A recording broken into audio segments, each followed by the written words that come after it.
The story of Little Mermaid. Far away into the deep sea, the Sea King used to rule the undersea world.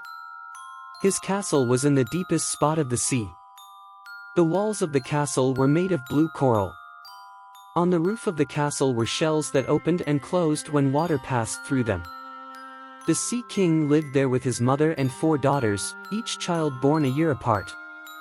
The Little Mermaid was the youngest of the 4 princesses and spent most of her time swimming to ships that had sunk to the bottom of the sea. These ships held treasures from the world above, and the Little Mermaid would fill her arms and set up her collection while singing. The Little Mermaid's voice was the most melodious one under the sea, and the fishes circled around to hear her. The princesses knew that when they turned 15, they would be allowed to swim up to the surface. But as the Little Mermaid was the youngest, it would be a long time before she could swim to the surface. So, the Little Mermaid made her grandmother tell her all about life on land. Stories about ships and towns and all bits of information about humans that she knew. Soon the eldest princess turned 15 and was the first one to be allowed to swim up to the surface. When she came back, she had many wonders to tell her siblings about. She told them about resting on the soft white sand, a deep blue sky with puffy white clouds, the beautiful sunset, the birds flying high above her, and more. When the next princess turned 15, it was winter. She told her sisters about icebergs floating in the sea, ships that stayed far away from the icebergs, etc. When it was the third princess turned 15, she talked about moving close to the gate of a town, hearing people call out, horses that went clip-clopping down the street, and the music she had never heard before. The Little Mermaid heard all this with wonder and thought that it wasn't fair for her to wait for the longest. At last, the day came when the Little Mermaid turned 15. Now she could swim over the surface and see for herself. When she came up at the surface, she was next to a large ship, where some beautiful music was being played, and the sailors were dancing on the deck. People were laughing and having a good time. Now and then, as the waves lifted her up, she could see even better. Suddenly, a handsome young man stepped out on the deck, and 100 rockets rose in the air as the party was for him. The Little Mermaid swam closer. The men on the deck all seemed to like that young man. When the young man spoke, the sailors would laugh and patted him on his back. But when his crown fell down, the men picked it up. A crown. He must be a prince, thought the Little Mermaid. Suddenly, it was very dark, and the wind picked up. The sailors started to run here and there and pulled the sail down. The ship slipped and swooped, rolled side to side, and up and down on the huge waves. Then lightning, thunder, and a strong rainstorm hit the poor ship. It was very dark, and the Little Mermaid could not see anything. The lightning struck the sky, and she could see the young man on deck, who seemed to be the only one standing there. He was trying his best to keep the ship afloat. He was helping his men with the ropes. But the waves got very rough, and the ship started to tip over. The prince was thrown overboard and fell into the sea. The Little Mermaid knew that human beings could not live under the water. So, she dove deep and reached out and grabbed him by his shirt. Then she swam up to the surface and pulled his head above the water. They kept floating like that as the waves rose and fell. By the next morning, the storm had passed, but the price had been still all night. The Little Mermaid saw the top of the hill and shouted, "Land!" She swam to the shore and pulled the prince behind her. But it was not easy to pull a man up onto dry sand. Is he dead? She thought and started singing a sad song. All of a sudden, the young prince started to move. Oh. Are you all right? The Little Mermaid asked and touched his forehead. Just then, she heard a group of girls coming over. She dove back into the sea and hid behind a big rock. The girls found the prince and called for help, and soon he was led off. The prince would never know that the Little Mermaid saved his life. She thought and sank into a deep gloom. When she went back to her home, her siblings wanted to know all about her trip. But the Little Mermaid was too sad to say anything. Days and weeks went by. The princesses went to their grandmother for help. The grandmother asked the little mermaid, "What is the matter, my child?" The little mermaid told her grandmother about the prince and how she saved his life. Grandmother, I will never be happy again unless I can somehow walk on land and be with that prince. My child, you know that it's impossible for a mermaid to walk on two legs. The only one who can do that is the sea witch. But, of course, it is too dangerous to go to her. Before she knew it, the little mermaid was at the far corner of the sea, where the sea witch lived. "This is not a problem," said the sea witch when the little mermaid told her about her wish. "I've fixed problems harder than this. If you want to have legs, all you need to do is to drink this potion." The sea witch said. "But I don't just give my potion, you understand?" The little mermaid asked. What is the price of your potion? "Oh, not too much. You must give up your voice for the potion." Did you said my voice? Said the little mermaid. She knew her voice was what everyone loved about her. "Oh, you don't need it.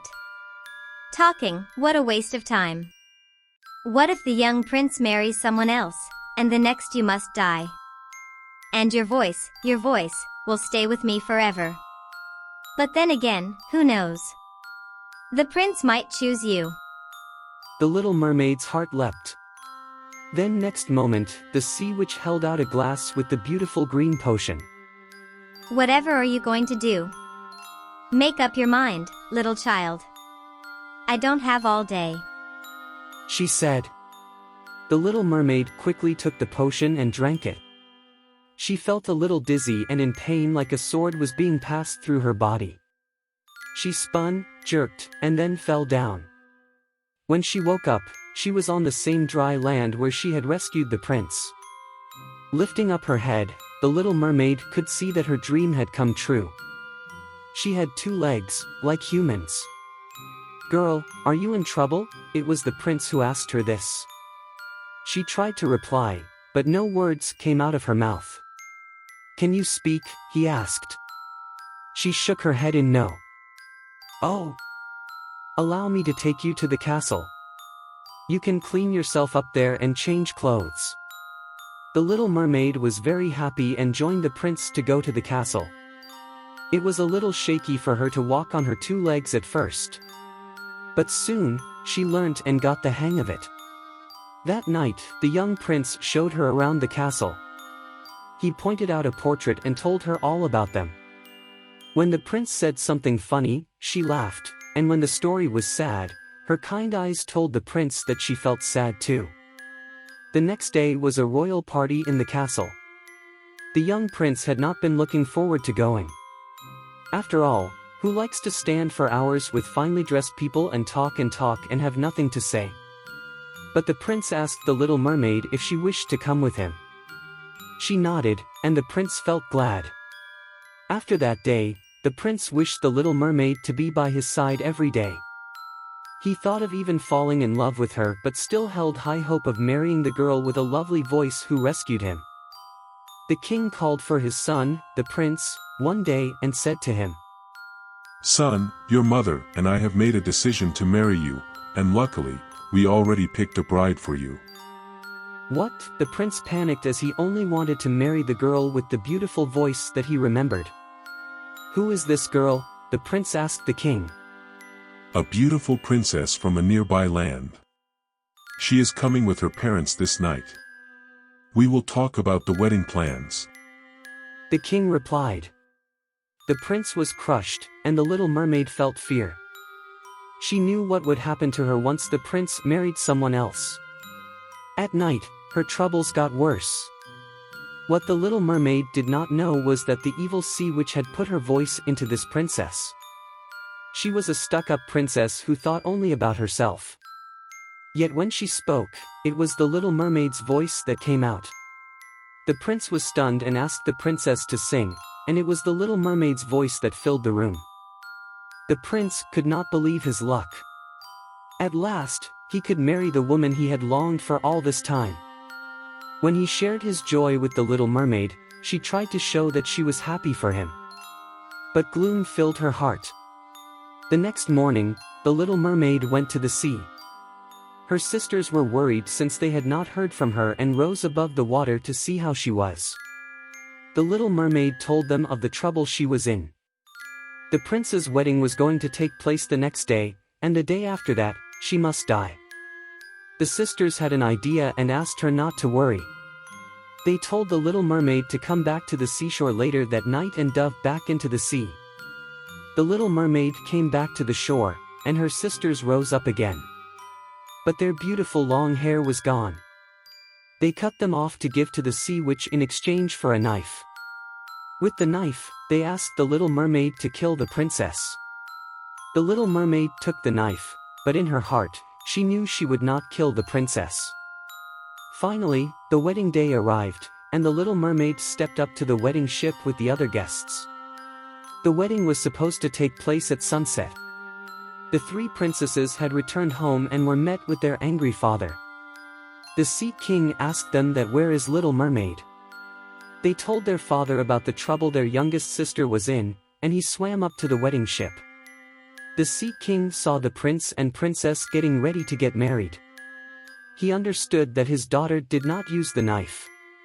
The Sea King rushed to see the Sea Witch, who laughed at him. She said there was only one way to save Little Mermaid from her fate. If he would just hand over his scepter to her. With the scepter in her hand, the Sea Witch could rule the underworld kingdom. The Sea King took a deep breath and agreed as he had no other option. The Sea Witch grabbed the scepter and laughed in glee. She rushed to the wedding ship, and now she had become a huge sea monster. Her tentacles were twisting out from her body like an octopus. The little mermaid knew she must protect the prince and even his new bride. So, she took out the knife. Just then, one of the Sea Witch's tentacles reached out and lifted the little mermaid right off the ship.